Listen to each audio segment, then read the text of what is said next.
Rahayu, Rahayu, Rahayu. Jumpa lagi dengan Mbak Melati dari Jawa Timur. Gimana kabar semuanya? Selalu tetap jaga prokes ya. Jaga imun, jaga happy, sehat selalu. Oke, kita mau ngobrol-ngobrol lagi tentang Nusantara. Ya, saya kemarin sudah janji mau ngobrol tentang itu ada fenomena luar biasa. Ngeri-ngeri sedap ya. Itu ada satu keluarga itu meninggal bersamaan gitu ya. Jadi ini ada dua keluarga yang meninggal seperti itu, jadi bersama-sama. Yang satu di Kalideres, Jakarta, di pemukimannya orang-orang kaya. Sama di Jawa Tengah, itu juga orang kaya termasuknya ya. Cuma ya di perumahan sendiri, jadi bukan seperti yang di Kalideres itu memang perkampungannya orang-orang kaya gitu ya. Nah kalau di Jawa Tengah itu di Magelang ya, itu satu keluarga juga meninggal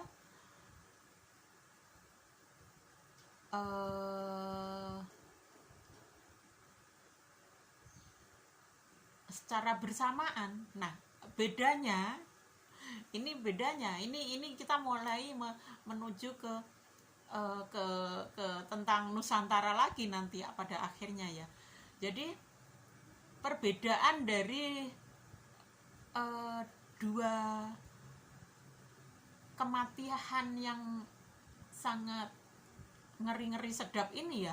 Ini ya yang di Kalideres itu sekeluarga meninggal, itu bukan orang muslim ya, non muslim. Terus mereka itu meninggalnya itu bukan karena dibunuh atau apa, tapi bisa jadi saya juga kurang kepolisian kayaknya belum ada yang yang pasti gitu apa. Bisa jadi memang bunuh diri ya.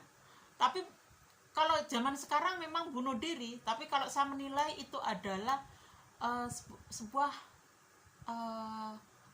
istilahnya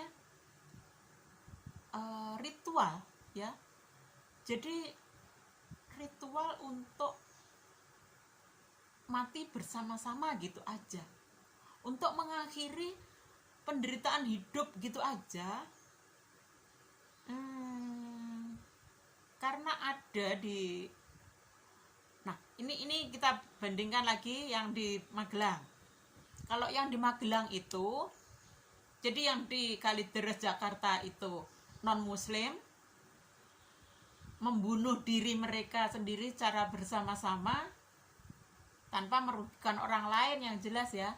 Kalau yang di Magelang itu orang muslim yang dibunuh oleh anggota keluarga itu. Jadi semua keluarga, jadi ada ayah, ada ibu, ada kakak perempuan gitu, dibunuh oleh si bungsu, si adik yang laki-laki. Meninggal bersama-sama juga. Kalau di Kalideres itu ada 4 orang, kalau di Magelang itu ada 3 orang karena yang satunya yang sebagai pembunuhnya.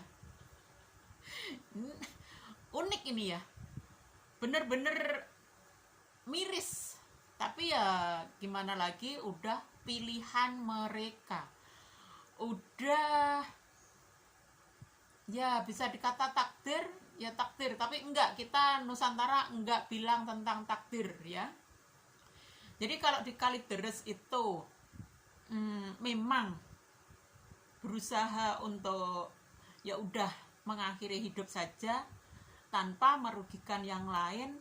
Jadi kalau bisa jadi itu adalah sesuatu yang sangat mulia bagi penganutnya, bagi orang tersebut, bagi orang yang melakukan mati bersama ini tadi.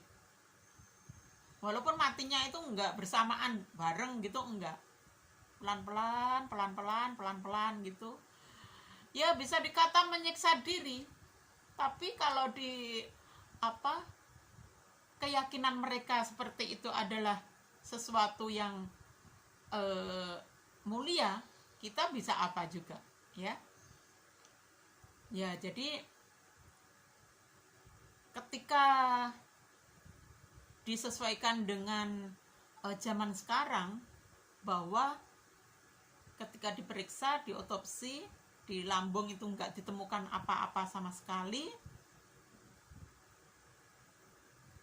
Jadi itu adalah oleh orang medis zaman sekarang dikatakan itu adalah karena kelaparan. Nah, itu sebetulnya bukan karena kelaparan. Ini pasti ada ritual-ritual, maksudnya memang kesengajaan mereka untuk pergi pelan-pelan dari penderitaan dunia. Bagi mereka yang punya pemahaman lain, keyakinan lain, itu bisa jadi sebuah kenikmatan. Jadi kita nggak bisa menilai mereka nista atau apa. Toh mereka enggak merugikan yang lain, mereka mau mati bersama-sama gitu aja. Bukan mati bersama-sama, mengakhiri hidup sudah. Nanti juga enggak merepotkan sang ayah, enggak merepotkan sang anak, anak juga enggak merepotkan orang tua. Mungkin itu adalah sudah kesepakatan mereka bersama gitu ya. Jadi memang mereka sendiri yang menginginkan hal itu. Saya sendiri bukan menista, bukan mendukung, karena kita punya keyakinan masing-masing. Kalau mereka sudah meyakini bahwa itu adalah suatu hal yang mulia, yang paling benar buat jalan hidup mereka, nah kita bisa apa? Dan lagi memang ada pemahaman bahwa orang yang meninggal itu berarti mereka sudah selesai penderitaan di dunia dan mereka akan mendapatkan kedamaian di alam lain. Ya, kita bisa apa juga karena punya keyakinan seperti itu. Hal itu pun saya juga enggak menjelekkan sama sekali. Ya udah, betul, mereka sudah betul punya keyakinan yang betul dan mereka sudah melaksanakan ajaran dari keyakinan itu sendiri dengan baik, tidak merugikan orang lain. Itu kalau Nusantara ya betul juga. Nusantara itu yang penting enggak merugikan diri sendiri, enggak merugikan orang lain. Kalau memang itu tadi kesepakatan bersama, ya udah toh. Jadi 4 orang itu tadi, mereka enggak merugikan keluarga lain, ya kan? Nah, ya cukup keluarga mereka sendiri, udah kesepakatan bersama. Bisa jadi mereka lebih tahu bahwa kedepannya itu akan lebih penderitaan akan lebih istilahnya situasi akan gelap, itu mereka mungkin juga tahu hal-hal seperti itu, mungkin juga seperti itu. Bisa jadi daripada bla bla bla bla, mending ayo kita ya katakanlah moksa gitu, moksa bersama-sama. Nah, jadi walaupun enggak seperti yang diyakini bahwa katanya moksa itu bisa plus hilang gitu. Saya juga kurang paham tentang moksa. Oke, kita lanjut ke yang di Magelang. Di Magelang juga seperti itu, Muslim. Ini yang sangat disayangkan. Udah merasa paling benar ya agamanya, tapi ternyata ketika kita bandingkan dengan, ya kita nggak membandingkan, tapi karena kejadiannya hampir bersamaan, gimana lagi, kita tetap akan membandingkan. Udah itu muslim, udah itu cara matinya dengan dibunuh, ya. Jadi karena ada yang ingin menghabisi mereka, ya, bukan kesadaran pribadi ingin mengakhiri hidup agar kelak damai setelah di alam selanjutnya. Enggak, bukan itu. Mereka dipaksa mati. Yang namanya dibunuh kan berarti kan dipaksa mati. Dilalah yang membunuh itu adalah anak kandung sendiri, dan itu membunuh kakaknya juga. Jadi sekeluarga itu meninggal, yang membunuh adalah si bungsunya itu tadi. Orang berada juga, kalau kelihatan rumahnya itu bagus, berpagar gitu. Rumah kalau belum berpagar itu masih belum nemen-nemen ya, kecuali orang yang sudah benar-benar istilahnya santai dengan hidup. Jadi nggak apa-apa, nggak berpagar, yang penting damai, happy terus. Nah itu beda lagi. Tapi kalau ketika saya ngelihat model-model rumahnya, itu orang yang mampu juga. Pada kenyataannya ketika sang paman itu menceritakan, itu pernah sang anak membutuhkan uang 30 juta, itu aja sang ibu juga bisa memberi. Kayaknya sang ibu pernah umroh juga deh. Ada cerita pernah umroh juga. Sang ibu sudah pernah ikhram malah. Kayaknya seperti itu malah. Nah, kita mulai ke tentang Nusantara. Kenapa hal ini saya angkat? Saya jadi teringat 500 tahun yang lalu, kenapa fenomena ini terpampang di depan mata kita. Karena saya ikut mempelajari, ikut memperhatikan ajaran-ajaran Nusantara itu, dimulai dari saya mendengar cerita bahwa ternyata Raden Patah itu, sang Raja Demak itu menyerang Majapahit. Lah, Majapahit itu ternyata bapaknya sendiri. Jadi ada anak yang durhaka kepada orang tua dengan membunuh,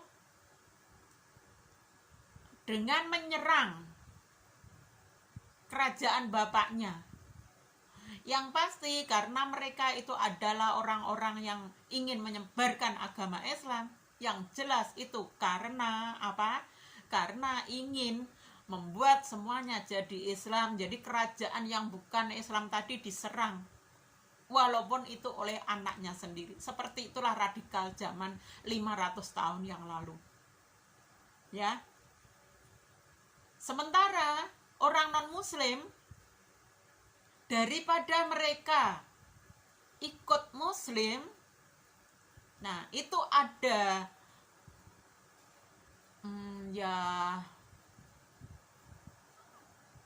istilahnya pemahaman orang sekarang. Yang jelas juga ada memang keyakinan bahwa bisa mokso itu memang ada untuk ajaran Nusantara. Jadi yang non muslim itu, mereka daripada mengikuti Islam, ada yang lari, ada yang dibantai, ada yang melakukan moksa yang memang benar-benar bisa, ya. Jadi kenapa saya mengangkat ini? Kok nyambung gitu? Apakah hal ini untuk memperlihatkan ke kita, ini loh yang terjadi dulu 500 tahun yang lalu, demikian mengerikan. Ada seorang anak yang mengaku itu agamanya yang paling mulia, paling baik, ternyata dia telah durhaka pada bapaknya sendiri, yang membunuh bapaknya sendiri, yang menyerang, menggerogoti kekuasaan ayahnya sendiri untuk diduduki, dan kemudian wilayah bapaknya itu diislamkan sesuai dengan agama si anak, ya. Walaupun kematian di Magelang ini tadi karena harta, ya sama aja kan. Jadi kematian di Magelang tadi memang apa? Si anak memang ingin mempunyai harta itu sendiri. Harta orang tuanya sendiri, kakaknya dibunuh agar bisa menguasai harta kekayaan orang tuanya sendiri tadi. Yang jelas setelah ini ya karena keluarganya punya keluarga masing-masing, keluarga lainnya ya nggak akan memberikan kepada si anak mestinya.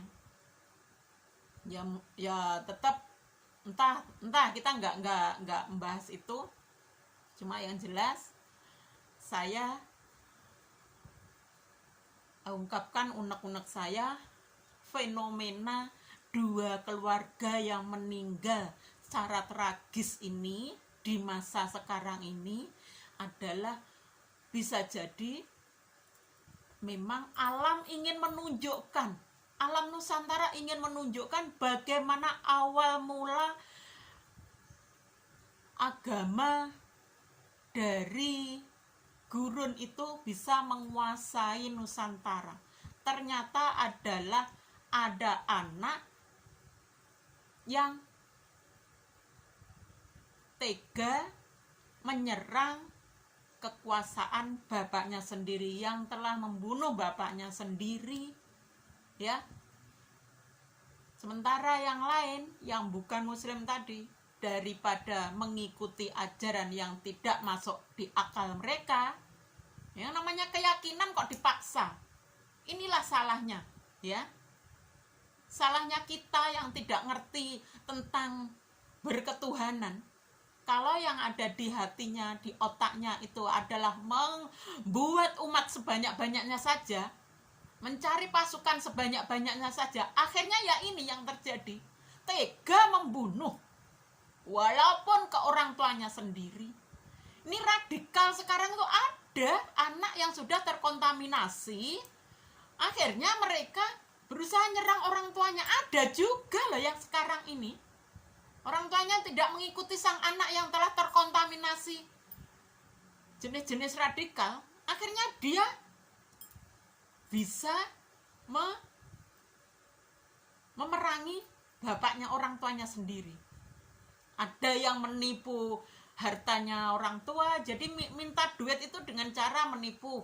Bu, laptop saya hilang, belikan lagi. Padahal ini tadi, laptop ini tadi untuk gerombolan para radikalis itu.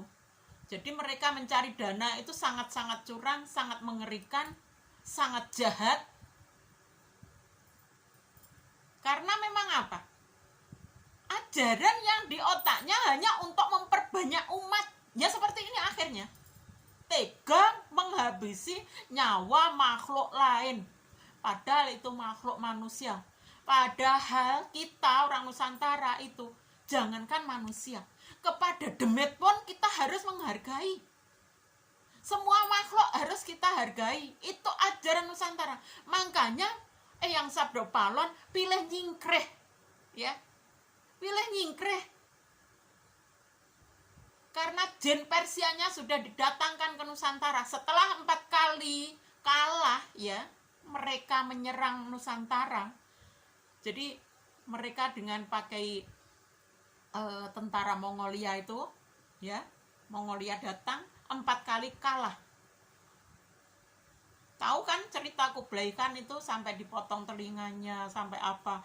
Intinya Nusantara dulu sebelum ajaran gurun itu datang, Nusantara luar biasa jaya, ya, sebelum mereka datang ke Nusantara itu.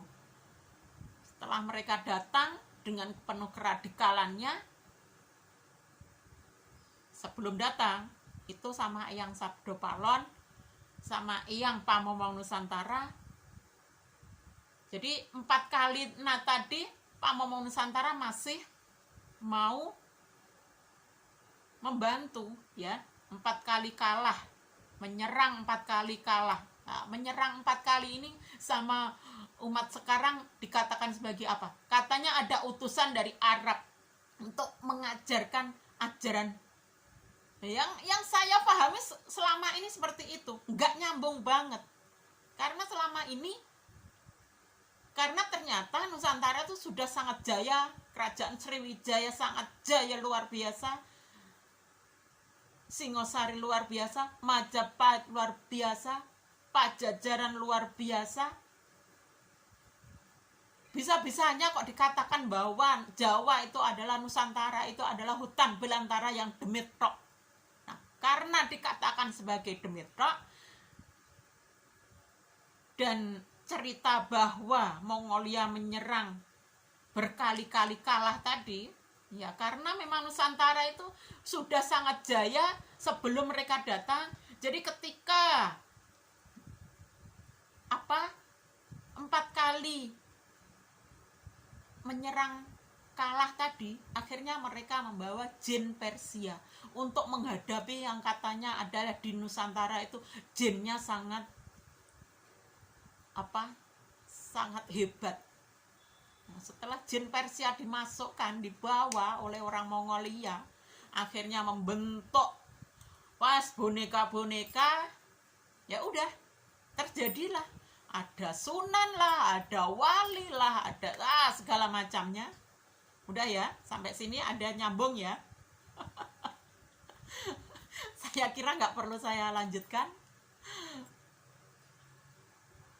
Asal mulanya yang telah dipelintir-pelintir ceritanya. Saya juga baru tahun 2021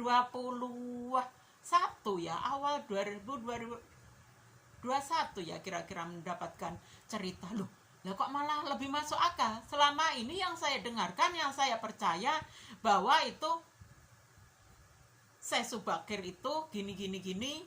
Nah, setelah menerangkan, ini ajaran gurun ini demikian baik, terus Eyang Sabdopalen akhirnya, iya ya udah, kalau memang baik ya udah cobalah siarkan ke Nusantara. Tapi saya minta 5 permintaan, jangan rubah budayanya. Ada 5 permintaan, yang 1 permintaan nggak bisa dilakukan sama saya Subakir, katanya seperti itu. Itu saya percaya banget dulu. Nah, ketika kita sambung-sambungkan bahwa negara Nusantara itu dulu sudah sangat luar biasa, terus ada penyerang-penyerang dari Mongolia sampai 4 kali semua kalah. Lah kok tiba-tiba ada cerita, ada Syekh Subakir yang mengatakan bahwa Syekh Subakir nego dengan Eyang Sabdopalen, nego katanya, terus setelah kalah bisa dinego, akhirnya diserahkan. Cerita apa itu gitu loh. Kita dibohongi seperti itu. Geram rasanya saya. Kenapa gitu loh? Kenapa harus pakai bohong? Udah, saya kira udah gitu aja dulu. Yang jelas saya udah ungkapkan unek-unek saya, betapa kita ditampilkan pemandangan-pemandangan saat ini. Harus kita terima juga, itu memang kuasa Tuhan. Kuasa Tuhan. Dan Tuhan itu manunggal bersama kita semua. Oke, gitu aja. Terima kasih. Mohon maaf walaupun sedikit, mudah-mudahan bermanfaat. Mohon maaf lahir dan batin, matur sembah nuwun, rahayu pareng.